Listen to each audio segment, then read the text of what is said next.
على إحسانه والشكر له على توفيقه وامتنانه. أشهد أن لا إله إلا الله وحده لا شريك له شهادة صدق وحق، شهادة لا ريب فيها ولا شك، وأشهد أن محمدا عبده ورسوله. اللهم صل على سيدنا وشفيعنا وحبيبنا ومولانا محمد صلى الله عليه وسلم وعلى آله وأصحابه ومن سار على نهجه ومن دعا بدعوته وتمسك بسنته وجاهد في سبيل الله إلى يوم الدين. أما بعد فيا عباد الله اتقوا الله كما قال الله تعالى في القرآن الكريم. أعوذ بالله السميع العليم من الشيطان الرجيم. يا أيها الذين آمنوا اتقوا الله حق تقاته ولا تموتن إلا وأنتم مسلمون. يا أيها الناس اتقوا ربكم الذي خلقكم من نفس واحدة وخلق منها زوجها وبث منهما رجالا كثيرا ونساء واتقوا الله الذي تساءلون به والأرحام إن الله كان عليكم رقيبا. يا أيها الذين آمنوا اتقوا الله وقولوا قولا سديدا يصلح لكم أعمالكم ويغفر لكم ذنوبكم ومن يطع الله ورسوله فقد فاز فوزا عظيما. اللهم ارحمنا بالقرآن. Hadirin jamaah Jumat yang saya doakan semua semoga dimuliakan, diberkati, dirahmati dan diampuni oleh Allah Subhanahu wa taala. Alhamdulillah, berkat nikmatnya kepada kita, baik nikmat lahiriah terkhusus nikmat batiniyah berupa keimanan, sehingga kita merasa terpanggil hadir menunaikan undangannya, seruannya menunaikan sholat Jumat yang Allah janjikan. Menghadiri Jumat mengalahkan seluruh pekerjaan, lebih baik dan lebih bagus dibanding dengan segala macam bisnis dan perdagangan. Dzalikum khairul lakum in kuntum ta'lamun. Salawat dan taslim semoga tercurahkan buat Nabi yang kita cintai, Nabiullah Muhammad sallallahu alaihi wasallam, dengan berharap semoga dengan salawat kita menjadi wasilah untuk mendapatkan syafaatnya kelak di yaumul akhir. Allahumma salli wa sallim alaihi. Jamaah Jumat yang sangat berbahagia, pada khutbah kita hari ini saya ingin menyampaikan wasiat agung Nabi mulia, Nabi kita Muhammad sallallahu alaihi wasallam. Dari Abu Ayyub Al-Ansari menyampaikan bahwa suatu ketika ada seorang laki-laki menghadap kepada Rasulullah sallallahu alaihi wasallam dan berkata, "Nasihati saya ya Rasulullah dengan nasihat singkat yang bisa kami pegangi dalam mengarungi kehidupan dunia kami menuju kehidupan akhirat yang kekal." Maka baginda menasihati dengan 3 hal yang sangat penting. Yang pertama, Rasulullah berkata, "Idza qumta fi shalatika Fasalli salatan muwatti. Jika Anda menunaikan sholat,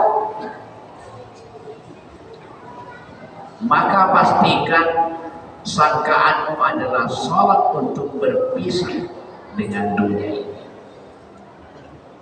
Sholatmu sholat terakhir. Yang kedua, wala takallama bikalamin tu'azziru minhu qadar. Yang kedua, kata Rasulullah, jika engkau mengeluarkan kalimat, berhati-hatilah agar engkau tidak terpaksa minta maaf besoknya setelah. Yang ketiga, wajama'il aidin nas mimma fi aidin nas. Dalam kau bertekad tidak mengharapkan apa-apa yang ada di tangan manusia. Luar biasa nasihat singkat Rasulullah SAW. Poin pertama, Rasulullah memesankan agar bila menunaikan sholat, seolah-olah sholat perpisahan yang kita lakukan, seolah-olah tidak ada lagi sholat setelah itu.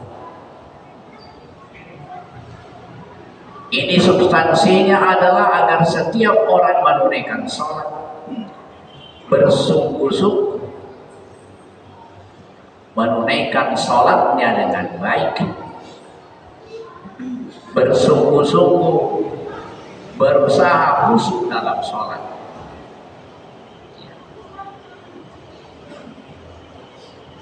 Abdullah bin Abbas radhiyallahu anhuma berkata, yukrihu an yaqumar rajul ila sholati wa huwa kaslan. Sangat tercela seseorang menunaikan sholat dalam keadaan malas, tidak ada kesungguhan dalam melaksanakan sholat. Walakin yakumu ilaiha talqul wajh. Hendaklah kalian menunaikan sholat dengan wajah yang penuh keseriusan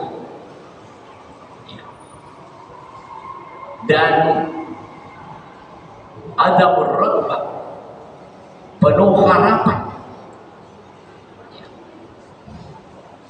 sadidul farh, sangat antusias dan penuh kegembiraan. Karena fa'innahu yunadi, karena kalian sholat itu penuh dengan munajat, harapan kepada Allah Subhanahu wa ta'ala. Ya. Dan ingat, wa inna Allah azza wa jalla amama, sesungguhnya Allah azza wa jalla ada di hadapan kamu tak kala kamu sholat. Dia mendengarkan apa yang kamu minta, dia mendengar baik apa yang kamu harapkan. Olehnya itu janganlah kalian, kata Rasul, kata Ibnu Abbas, menunaikan sholat sekedarnya, seperti sholatnya orang munafik.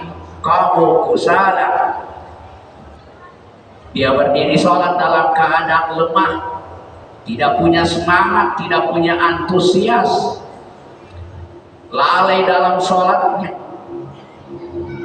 Masih sering kita temukan orang sholat keseringan menguap dalam keadaan sholat setelah takbir. Itu pertanda tidak ada keseriusan, tidak ada kesungguhan, tidak menaruh harapan antara dialog dia dengan Allah Subhanahu wa ta'ala. Padahal sholat itu dialog antara hamba dengan Allah. Bahkan dalam hadis dikatakan, tak kalah kalian membaca Al-Fatihah, di situ ada bahagian Allah dan ada bahagian kamu di situ. Tak kalah kita mengatakan iyyaka na'budu wa iyyaka nasta'in, kita menyerahkan bahagiannya Allah untuk ditempati memohon pertolongan, memohon bantuan kepada Allah. Dan Allah juga memberi jatah kepada kita. Allah menyiapkan petunjuk tak kala kita minta ihdinas siratal mustaqim. Itu sebenarnya sholat adalah sarana dialog seorang hamba mengemukakan apa permintaannya kepada Allah Subhanahu wa Ta'ala. Jadi mari kita perhatikan sholat, baik kaifiatnya, waktunya. Karena kita masih sering temukan orang sholat sudah hampir bukan batas waktunya lagi. Sholat duhurnya hampir masuk waktu asar, sholat asarnya hampir masuk waktu maghrib. Lebih-lebih waktu subuhnya tidak tahu dibedakan antara sholat subuh dengan sholat duha. Wa iyadzubillah. Subuh satu bentuk kelalaian, seolah-olah tidak ada harapan kita kepada Allah Subhanahu wa Ta'ala, seolah-olah kita tidak butuh dukungan bantuan Allah dalam kehidupan kita. Yang kedua, Rasulullah SAW mewanti-wanti umatnya agar berhati-hati mengucapkan kalimat, mengucapkan kata-kata, karena ma yalfidu min qaulin illa ladaihi raqibun atid. Tidaklah satu kalimat yang keluar dari mulut seorang hamba kecuali rekamannya telah disiapkan oleh para malaikat. Makanya Rasul mengatakan, berhati-hatilah mengucapkan ucapan, jangan sampai besok kalian dipaksa untuk minta maaf. Olehnya itu Allah memberi bimbingan seorang mukmin, hendaklah kita berkata kaulan syadida, kaulan karima, kaulan baliga, kata-kata yang baik, santun, kata-kata yang jujur. Jangan terbiasa mengobrol kata-kata yang tidak benar, karena akan menjadi penyesalan suatu ketika di dunia, lebih-lebih kelak di akhirat. Makanya kita selalu berusaha mengontrol kalimat, ucapan, tulisan,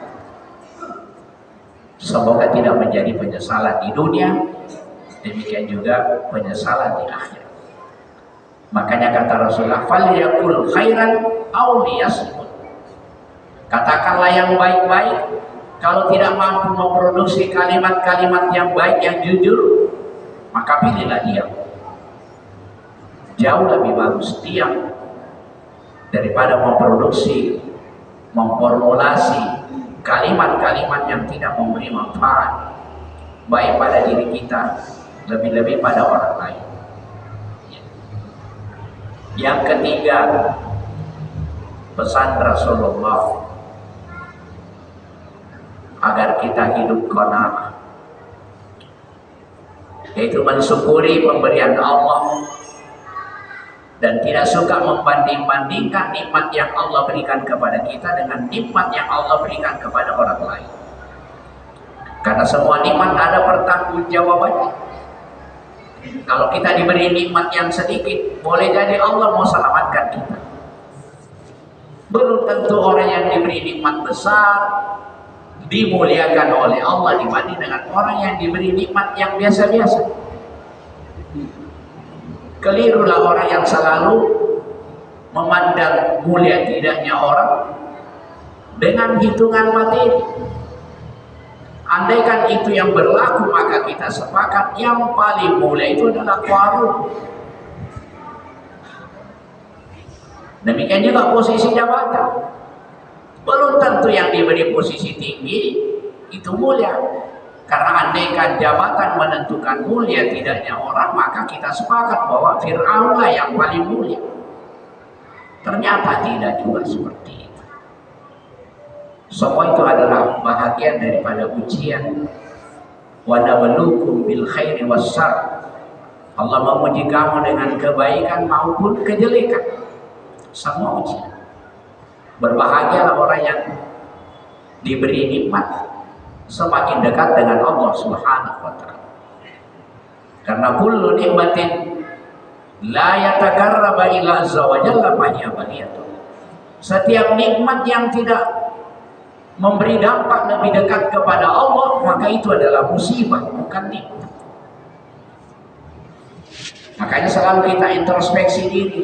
Allah mudahkan kehidupan dunia ini, apa kita lebih dekat dengan Allah atau tidak?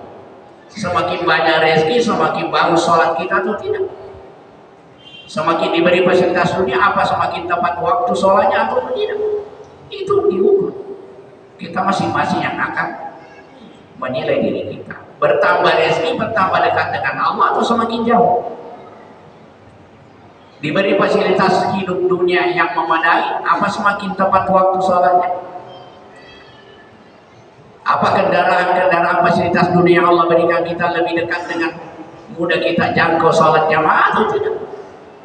Jangan sampai lebih mudah sholat jamaah tak kalau belum punya kendaraan, tapi setelah punya kendaraan sudah lewati masjid, tidak pernah lagi masuk masjid. Itu ujian semua. Dan pada akhirnya juga akan hilang lenyap dari tangan kita dan kembali kepada Allah mempertanggungjawabkannya. Itulah sebabnya Nabi Sulaiman tak kalah diuji dengan diberi hadiah oleh Ratu Balqis, dia mengatakan, atumidunani min mali, apa kamu lebih menganggap saya lebih mencintai hartamu daripada apa yang Allah berikan kepada saya? Sehingga beliau menolak itu upeti sogokan dari Ratu Balqis, karena dia yakin lebih bagus dari Allah daripada dari manusia yang menyebabkan kita berubah sikap kehidupan kita dalam ketaatan kepada Allah Subhanahu wa taala. Bukan berarti kita dilarang memiliki harta benda. Yang penting qanaah. Imam Ahmad pernah ditanya, bisakah orang zuhud dengan harta yang banyak? Kata Imam Ahmad, bisa. Orang kaya bisa zuhud. Kalau orang miskin itu bukan zuhud, memang begitu, tidak ada. Tapi kalau orang yang ada hartanya lantas memilih zuhud, tidak bangga dengan hartanya dan tetap mendekatkan diri kepada Allah, itu yang hebat. Orang kaya yang zuhud. Kata Ahmad, bisa. Dengan cara kalau dia bertambah hartanya dia bersyukur, kalau berkurang dia bersabar. Ya. Yang kedua kata Imam Ahmad, orang kaya yang zuhud itu, ya, dia memandang bahwa apa yang Allah berikan itu adalah ujian, bukan untuk dibanggakan. Itu orang zuhud. Dan tentu banyak orang kaya seperti itu, punya kekayaan tapi tidak sombong, tidak ini, dia manfaatkan kekayaannya untuk mendekatkan diri kepada Allah. Ya. Kalau orang miskin zuhud, biasa memang tidak ada apa yang mau disombongkan, tidak, malah justru terbalik. Kalau dia miskin lagi kemudian sombong, wa'iyadzubillah, laknat Allah Subhanahu wa taala dia dapatkan. Demikian semoga wasiat nasihat agung dari Rasulullah kita perhatikan untuk mengarungi kehidupan singkat ini menuju kehidupan apa ini, yaitu perhatikan sholat prioritas. Karena sesungguhnya orang beriman itu kerjanya menunggu waktu sholat dan menunggu kembali kepada Allah Subhanahu. Kerja utama kita menunggu sholat dan menunggu kapan kita dipanggil oleh Allah Subhanahu. Yang kedua, kontrol ucapan kita, jangan sampai kita menyesal di dunia dan terpaksa kita minta maaf kepada orang, masih mending kalau bisa maafkan kita. Ya, kalau dia tidak maafkan kita menjadi beban di akhirat.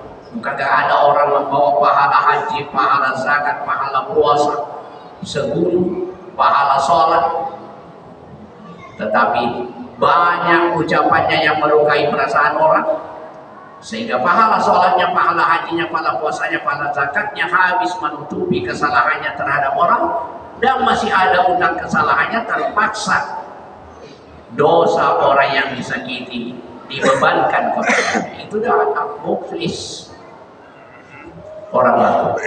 Yang ketiga, mari manfaatkan nikmat Allah untuk semakin dekat dengan Allah Subhanahu wa Ta'ala.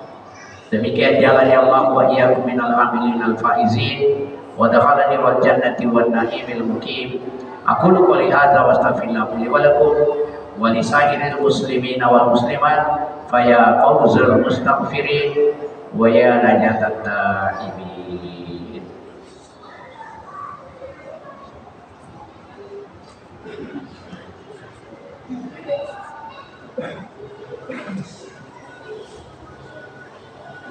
Innal hamdalillah nahmaduhu wa nasta'inuhu wa nasta'dihi wa natubu ilaih wa na'udzu bihi min shururi anfusina wa min sayyiati a'malina may yahdihillahu fahuwal muhtadi wa may yudlil fala hadiya lahu.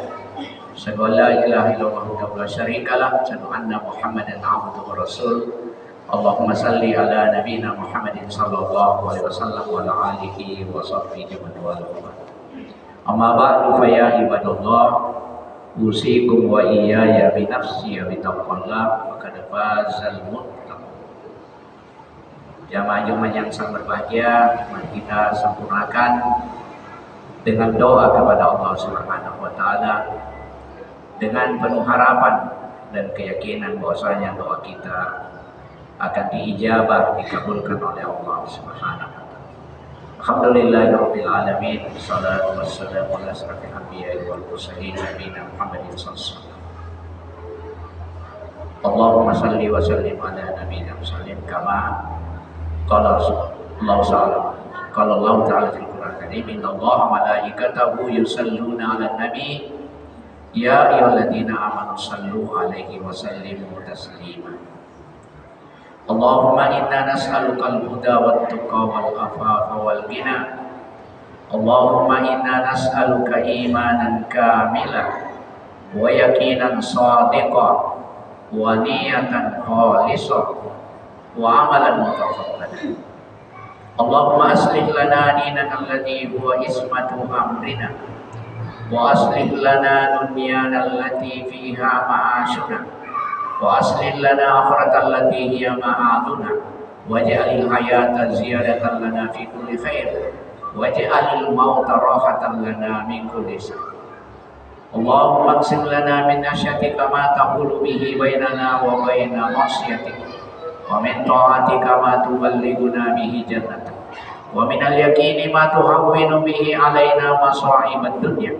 Allahumma matina bi asma'ina wa absarina wa quwwatina ma ahyaytana waj'al warisana minna waj'al sana'ana man zalamana wansurna 'ala man adana wa la taj'al musibatana fi dinina wa la taj'alid dunya akbara hammina wa la mablagha ilmina wa la tusallit 'alaina man lam yarhamna.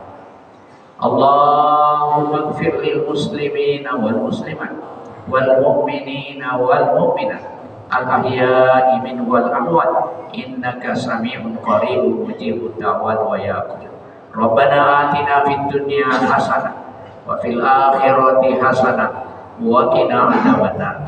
Subhana rabbika rabbil izzati amma yasifun wa salamun alal mursalin walhamdulillahi rabbil alamin. Aqimis shalah.